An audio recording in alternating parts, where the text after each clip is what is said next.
¿Lo tienen? Santiago 1:12 dice, bienaventurado el varón que soporta la tentación, porque cuando haya resistido la prueba, recibirá la corona de vida que Dios ha prometido a los que le aman. Salten al versículo 21 y dice, por lo cual, hay una conclusión de lo que comenzó a decir, desechando toda inmundicia y abundancia de malicia, recibid con mansedumbre la palabra implantada, la cual puede salvar vuestras almas. Amén. Pueden tomar asiento. Bienvenidos a los que nos visitan. Bienvenidos.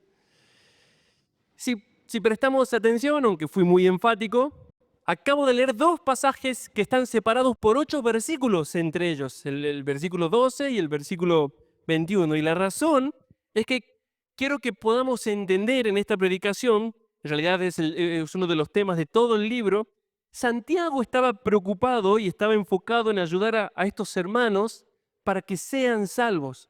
No quiere decir que no eran cristianos, sino que todavía hay un camino angosto que recorrer. Jesús dijo eso, o sea, hay un camino angosto que lleva a la vida. Y la pregunta que se tiene que hacer todo cristiano es, ¿cómo camino ese camino angosto? ¿Cómo lo transito? ¿Qué tengo que hacer para transitarlo? Una cosa es estar en el camino correcto. Otra cosa es transitarlo para llegar al lugar correcto.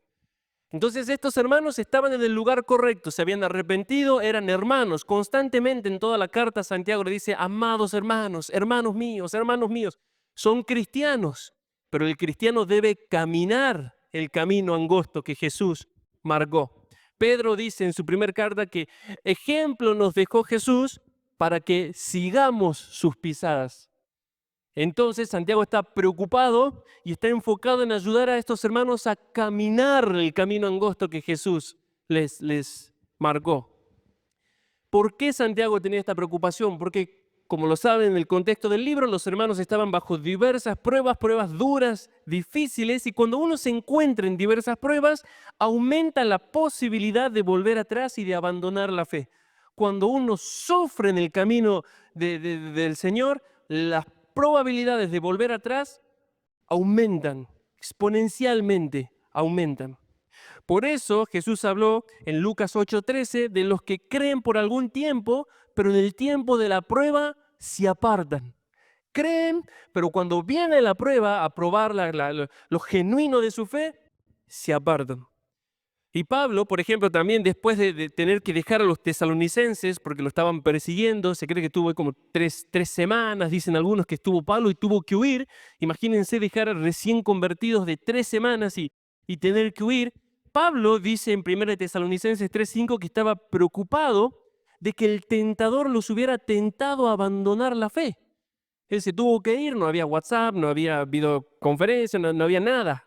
Mandaban una carta hoy y llegaba en el 2027 la carta. Entonces estaba sumamente preocupado porque él sabía muy bien que cuando él se fue, el tentador iba a entrar para tentarlos a abandonar la fe a los tesalonicenses. Y toda la carta de Hebreos es una breve exhortación, como el mismo autor dice en el capítulo 13, versículo 22. Toda la carta de Hebreos es una exhortación a correr con paciencia, sí, con perseverancia la carrera de la fe sin desmayar, dice Hebreos 12, del 1 al 3. ¿Para qué? Para que no retrocedamos para perdición, dice Hebreos 10, 39. Así que Santiago en esta carta se une al grupo de los pastores fieles que exhortan a la fidelidad en medio de las pruebas para que sus hermanos no vuelvan atrás. Es lo primero que se enfoca Santiago. Él quería que ellos puedan salvar sus almas y obtener la corona de vida que Dios había prometido a los que le aman, dice el versículo 12. Hay una corona de vida, hay una recompensa para el que persevera en medio de las pruebas, para el que vence las pruebas. Ellos recibirán la corona. Por eso Pablo al final de su vida le dice a Timoteo, yo estoy a punto de ser sacrificado. He acabado la carrera, he peleado la buena batalla, he guardado la fe. Por lo tanto, me está guardada la corona de justicia que me dará el Señor juez justo en aquel día. Justo. La corona de vida está reservada para aquellos que perseveran y vencen en medio de las pruebas. Está claramente ahí en el versículo 12 de Santiago. Santiago no quería que sus amados hermanos sean engañados y terminen extraviados de la fe. Si leen ahí el versículo 16, le dice, hermanos míos, no erren, cuidado. Y esa palabra significa desviarse de la fidelidad a Jesús. No se extravíen de la fidelidad a Jesús. Cuidado. Y esa probabilidad de irse al mundo aumenta en las pruebas. Por eso la carta comienza animándolos a perseverar. Y lejos, Santiago, de decir la vida es injusta, pero lo mejor está por venir, ¿no? Esas frases motivacionales que no motivan a nadie. O sea, como que uno está triste, pero no estés triste. No lo había pensado, mira. No tiene sentido esas frases. Lejos de decir eso, lejos, Santiago, de decir Dios les da las peores batallas a sus mejores soldados. Lejos, Santiago, de decir tranquilos, se cerró esta puerta, la saben esa, pero Dios abrirá otra mejor. Lo que Él abre no se puede cerrar. Lejos de decir todas esas frases motivacionales que no promueven la fidelidad, sino que calman la conciencia del tibio, Santiago les dice, no se sorprendan del fuego de prueba que les ha sobrevenido como si alguna cosa extraña les aconteciese. Con todo lo que dice, está diciendo lo mismo que dice Pedro en 1 de Pedro 4:13. ¿Qué les dice Santiago? La fe que salva debe ser probada. No se sorprendan. No es que lo estaba retando. Sufran con gozo, sonreí cuando te latigan. No estaba diciendo eso. Todo lo que vimos es lo que estaba diciendo. La fe que salva debe ser probada. Vimos un montón de cosas, cómo Dios utiliza la prueba, pero ahora vamos a ver 3 cosas más de cómo el Señor utiliza las pruebas. ¿Por qué la fe que salva debe ser probada? Porque las pruebas nos enseñan a vivir la vida cristiana y nos muestran las cosas que debemos mejorar, que debemos cambiar o continuar haciendo. Las pruebas son una de las mejores maestras en la vida cristiana. Casi inigualables. Las pruebas son un maestro espectacular. André, mi esposo, me decía que su papá le enseñó a nadar como casi empujándolos, ¿no? ¿Cómo vas a aprender a nadar? Nadando. Nadar. No mueras y vas a aprender a nadar. Algo así son las pruebas. ¿Quieres vivir la vida cristiana? Bueno, yo te voy a enseñar. Pruebas. Y estas pruebas de la fe de las que habla Santiago no son como unas pruebas del secundario, ¿no? Cuando uno va al secundario. Las pruebas del secundario no examinan si el alumno verdaderamente sabe aplicar lo que aprendió. No. Por eso nunca le dan un problema en el secundario en el que debe pensar. Jamás. Jamás le dan en un examen donde debe pensar. No le dan un problema que unifique todos los temas que vio en esa unidad para que los aplique y resuelva el examen. En el secundario, así era hace 2 años cuando me recibí, no sé ustedes los que siguen en el secundario, las pruebas del secundario no les ayudan a pensar. Por eso después cuando van a la universidad y le dicen resuman el texto, ahora tienen el ChatGPT, están todos ahí. El ChatGPT no te ayuda a aprender tampoco, te hace la tarea. Esas pruebas en el secundario no los preparan para vivir. Es más, son tan sin sentido que el profesor les dice, tranquilo, no se pongan nerviosos. Les voy a dar los mismos problemas del libro. Y ni aún así aprueban. Es la verdad, tengo aquí mi hermosa profesora de inglés. Es así. ¿Por qué? Porque esas pruebas no enseñan a vivir. Simplemente están para arruinarle la vida, engañarlo en realidad al estudiante de que sabe. No son así las pruebas de la fe, sino que las pruebas de la fe sí nos preparan para la vida fiel y por eso tienen que exponer la realidad del corazón. Las pruebas de la fe no son que viene un pastor o alguien y te pregunta, ¿crees? Decime los 3 estados de Jesús, o los oficios, no sé estados, los 3 oficios de Jesús. Aprobaste la prueba, sos un cristiano fiel. Eso es el secundario, por eso me referí, eso es el secundario. Las pruebas de la fe te van a llevar a aplicar y a vivir lo que dices creer, y ahí se ve la realidad de la fe. Ahí se ve la realidad. de la fe. Y aunque no se limitan las pruebas a lo que voy a decir, sí exponen tres cosas fundamentales de la vida cristiana. Exponen a quién amo, qué es lo que pienso de mí mismo y qué verdad gobierna mi corazón. Miren, lean conmigo ahí en el versículo 12. Bienaventurado el varón que soporta la tentación, porque cuando haya resistido la prueba, recibirá la corona de vida que Dios ha prometido a los que le aman. Pregunta básica para interpretar cualquier texto. ¿Quiénes son los que aman a Dios según el texto? Los que soportan la tentación, los que resisten la prueba. Lo que pase, ponen su lealtad a Dios por encima de todos los demás y de todo lo demás. Amar a Dios no es cantar cosas bonitas ni decir cosas bonitas de Dios. Amar a Dios es una vida que persevera en fidelidad en medio de la prueba. Amar a Dios es una respuesta de vida fiel. Eso es amar a Dios. Cantar canciones bonitas lo hace cualquiera. Cantar letras que nos hacen llorar, cualquiera. Llorar en el evento, en el congreso, lo hace cualquiera. Además, uno ya va preparado, como que ya quiere llorar en las plenarias del evento. Lo hace cualquiera. Ser fiel en las pruebas demuestra si amo a Dios. Amar a Dios es una vida que persevera en fidelidad en medio de las pruebas, es lo que dice Santiago acá. Sigue en el versículo 13, cuando alguno es tentado, lean conmigo ahí, no digan que es tentado de parte de Dios, porque Dios no puede ser tentado por el mal, ni él tienta a nadie, sino que cada uno es tentado cuando de sus propias concupiscencias, deseos, es atraído y seducido. La concupiscencia, después que ha concebido, da a luz el pecado, y el pecado siendo consumado, da a luz la muerte. Parece que está hablando de un tema aparte, pero Santiago les dice eso porque estaban culpando a Dios, ellos, de sus reacciones y decisiones pecaminosas en medio de las pruebas. Como cuando alguien va a animar a un hermano que se está apagando, se está desviando, se está apartando, se está tomando decisiones malas y el hermano empieza a la defensiva, pero vos no sabés lo que estoy pasando, no entendés lo que estoy pasando. Eso estaban haciendo aquí los hermanos a los que les escribe Santiago. Ellos estaban culpando a Dios de sus actitudes y decisiones de pecados en medio de la prueba. Y estaban literalmente diciendo, Dios me está tentando para que yo peque. Él me está poniendo en esta situación, pero no como Él me puso, Él me sostendrá, sino por su culpa. ¿Recuerdan a alguien que dijo eso? Al principio de la creación. No fui yo, fue la esposa que tú me diste. Yo no me quería casar. Eso dice Adán. Yo me hubiera encantado nacer casado. Es una bendición del matrimonio.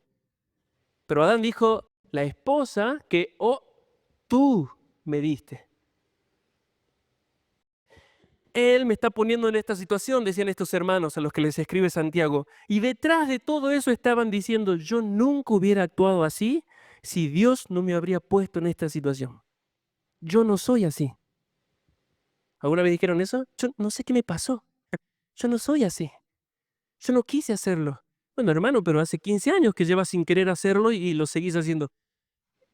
Yo no soy así. Es el Señor, no sé, me está tratando. Son todas frases súper comunes en la iglesia que en realidad es yo no soy así. Él me llevó a ser así.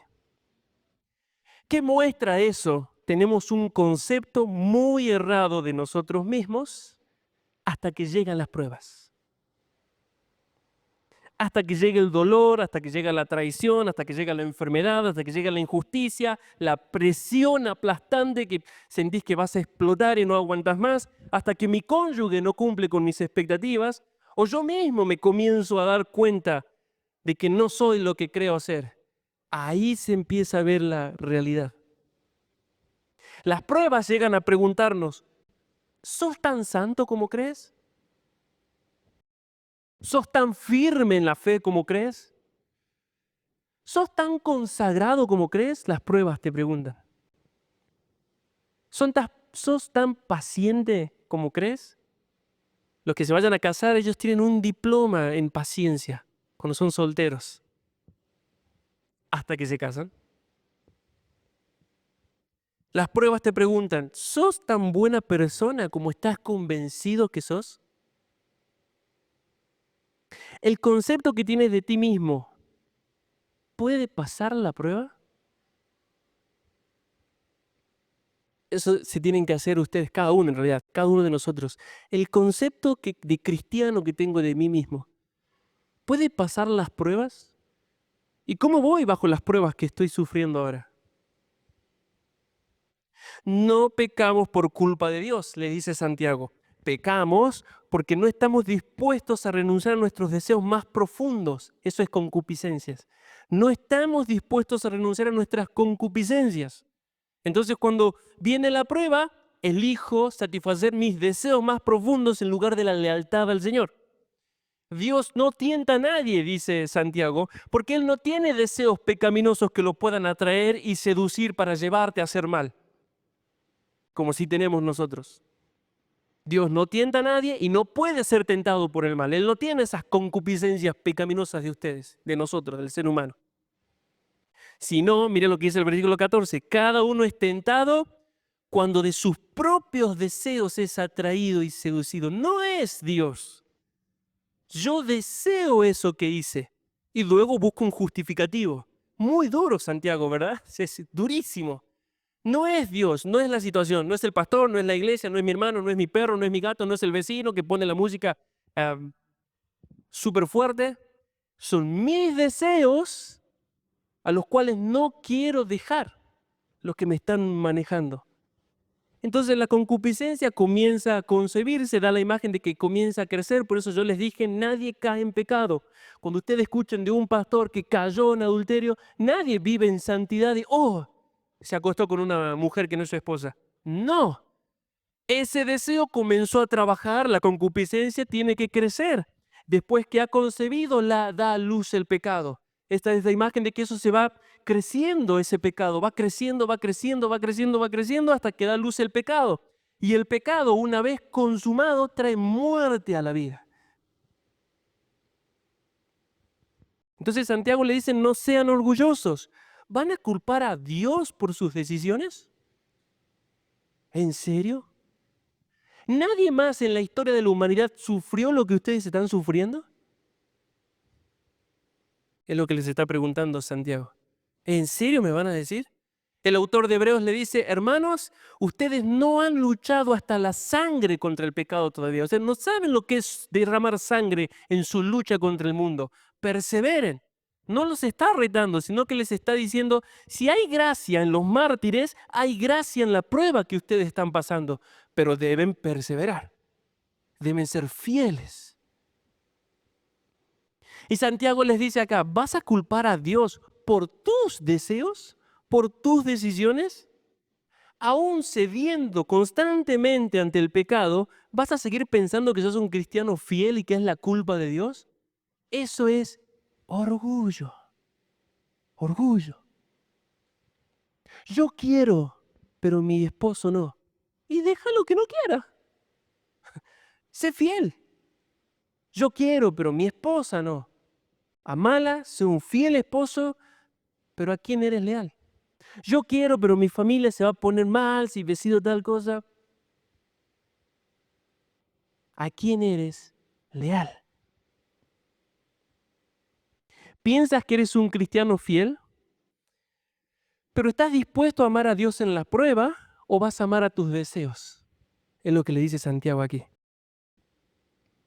No culpen al Señor, son ustedes.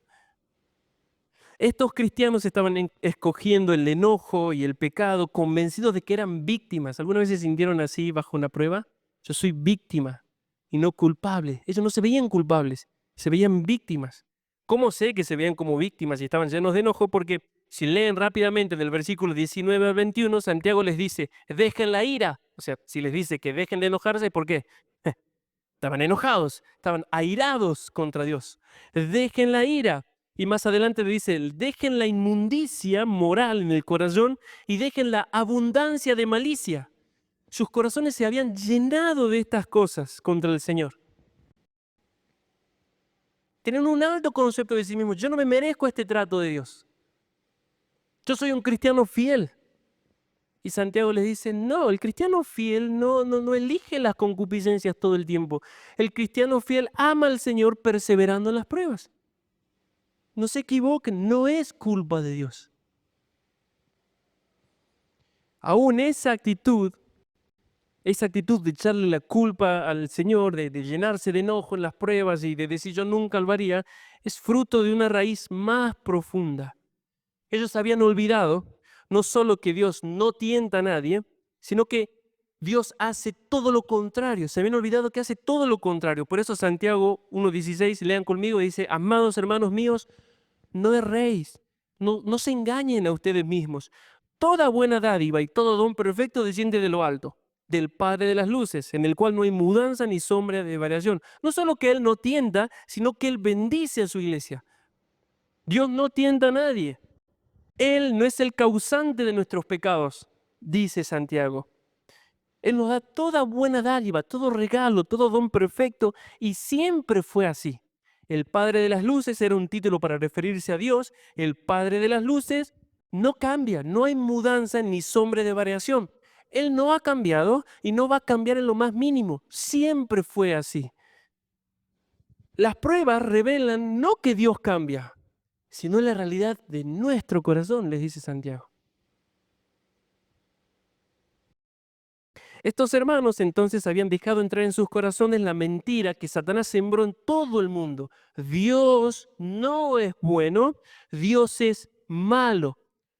Si fuera bueno, ¿por qué estás pasando lo que estás pasando? Esa mentira está en todo corazón de las personas de este mundo. Veía una entrevista donde le hacen una pregunta a un ateo muy famoso y se le dicen, si morís y te das cuenta que era verdad Dios, ¿qué le dirías? Sos un arrogante, le dice este hombre que le diría a Dios. ¿Cáncer en los huesos a los niños? ¿Muerte?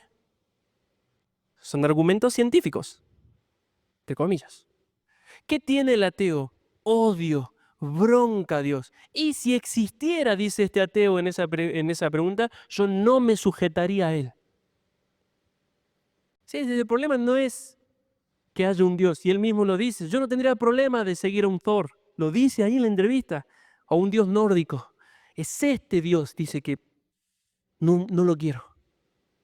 ¿Por qué? Porque Dios es como Él es.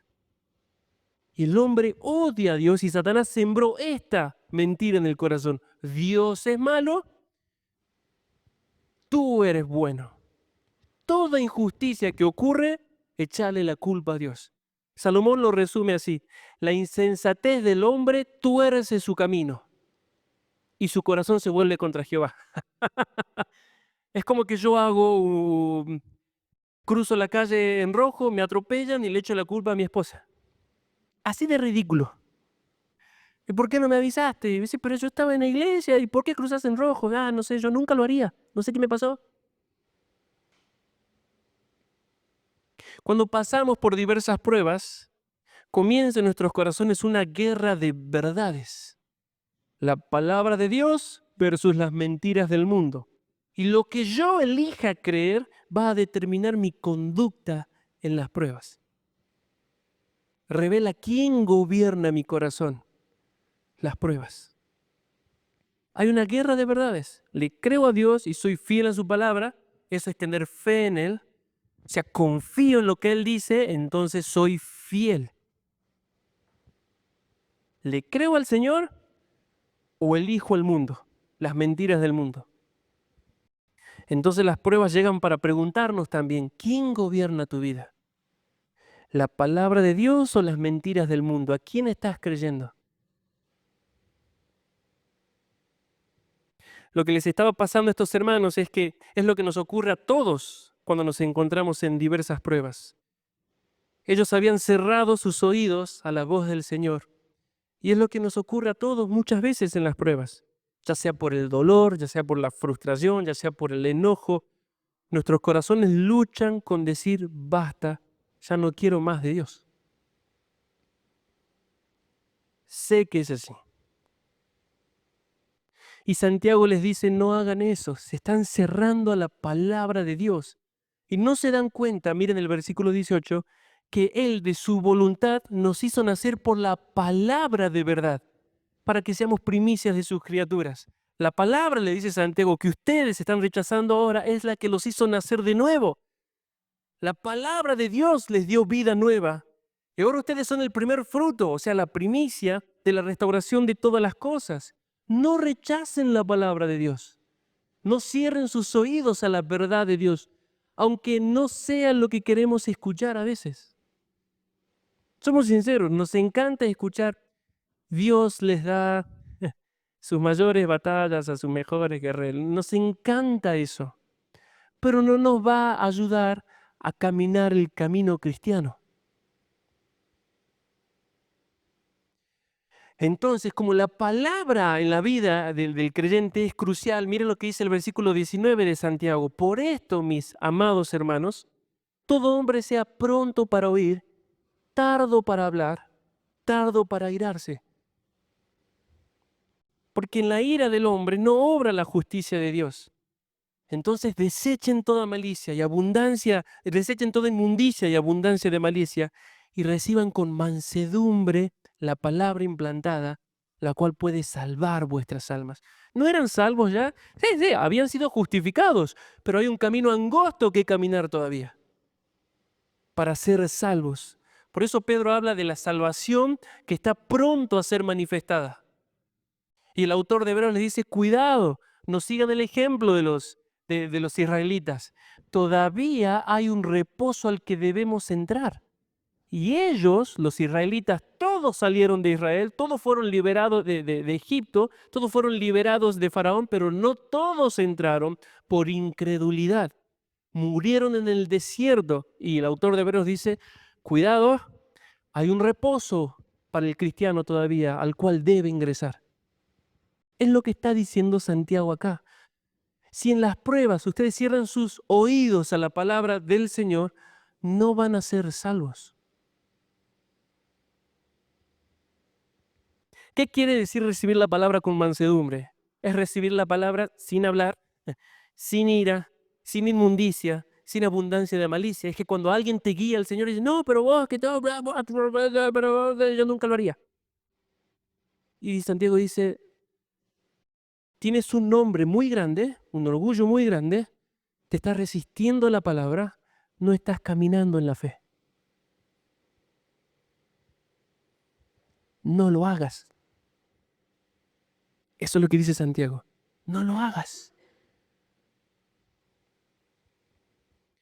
Tal vez varios hermanos, recuerden, ellos no escribían por escribir. Bueno, voy a escribir esto, capaz que hay alguno enojado. Ellos sabían lo que estaban escribiendo. Ellos no tiraban ideas teológicas, versículos aislados, para que nosotros leamos un versículo, al domingo siguiente lo saquemos completamente de contexto y leamos otro versículo y le llamemos predicación, exposición, no sé qué cosa, bíblico. No, ellos tenían un hilo conductor y sabían lo que estaban hablando y a quiénes le estaban hablando. Entonces había varios hermanos que no querían escuchar a Santiago y estaban cerrados al consuelo, a la guía, a la corrección y a la exhortación del Señor por medio de Santiago. Entonces Santiago les dice, reciban la palabra con mansedumbre. Lo que les estoy diciendo es de parte de Dios, puede salvar vuestras almas. Eso hace un pastor fiel, hermanos. Eso siempre va a ser un pastor fiel. El pastor que no te ama te va a decir cualquier cosa con tal de que no te enojes, no reacciones y sigas ofrendando. El pastor fiel vela por tu alma. Y es lo que estaba demostrando Santiago aquí. Lo que Santiago les escribió a estos hermanos también nos lo dice a nosotros. En medio de las pruebas, no cometas la locura de cerrarte a la palabra de Dios. No cometas la locura de amarte a ti mismo y de centrarte en ti mismo. El que hace esto, según el versículo 16, va a errar, se va a extraviar de la fe. ¿Por qué creen que no hay consuelo? Y si después ustedes leen la carta, no, ya comienza a decirle, miren, vivan así, dejen de hacer esto, todo un capítulo sobre la lengua, comienza a hablar esto, pa. ¿Por qué creen que no hay consuelo acá? Sino como sean firmes. Porque el consuelo debe ser dado sabiamente a aquel que está luchando en la fidelidad, no a aquel que está lleno de inmundicia, de enojo y de rechazo a la palabra del Señor. Ese consuelo que uno quiere dar al que no quiere ser fiel al Señor, calma la conciencia y lo tranquiliza en la tibieza. Santiago sabía a quién les estaba escribiendo y no tenían un corazón para recibir como un consuelo, como Pablo así lo hace con Timoteo. Amado hijo, persevera. Una cosa muy diferente es estar en luchas cuando soy fiel al Señor y sentirme mal cuando soy fiel al Señor y vivir lleno de rencor, lleno de enojo, lleno de las cosas del mundo y estar obviamente sufriendo los frutos. Santiago sabe a quién les está escribiendo y les dice, no rechacen la palabra del Señor, no se centren en ustedes, dejen de amar sus propios deseos, pregúntense quién los gobierna y para quién van a vivir. Si ustedes no hacen eso, se van a extraviar de la fe. Dejen de asistir o sigan asistiendo a una iglesia. Se van a extraviar de la fe.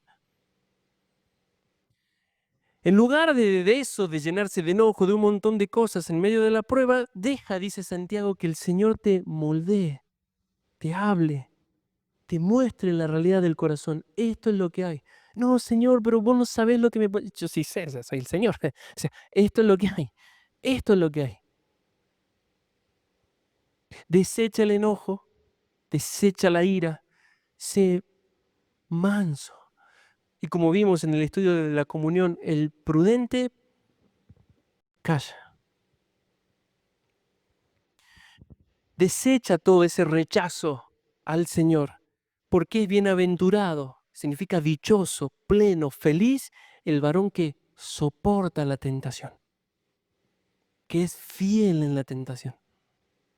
Ay de aquel que en la prueba se vuelve atrás con resentimiento y enojo, porque perderá su alma. Yo a veces me pregunto, uno como padre se pregunta muchas cosas de cómo es Dios como padre. Entonces a veces Jere ya se está pasando de amor, entonces hay que darle un tate quieto. Entonces lo retamos y él nos hace la ley del hielo. Se acuesta en nuestra cama y como no le damos bolilla, y lo hace más fuerte para llamarnos la atención. Un padre que ama no se va a poner, perdón, me olvidé que era la educación, ¿cómo se llama ahora? La educación, ¿cómo? Respetuosa, no sé cómo se llama, perdón. Pasa que todavía no me puedo curar de los palazos de mi mamá, perdón. No, un padre que ama, lo deja que haga sus berrinchitos y no lo trata como la víctima porque se está portando mal. Yo a veces me pregunto, ¿cómo nos verá el Señor a nosotros? Ya no oro, estoy enojado, no voy este domingo. ¿Y el Señor? Somos un niño de 6 años, me siento solo, triste, prendo Netflix. La verdad me pregunto, ¿cómo me verá el Señor a mí? Ay de aquel que en la prueba se vuelve atrás con resentimiento y enojo y se comporta como un niño víctima. Perderá su alma.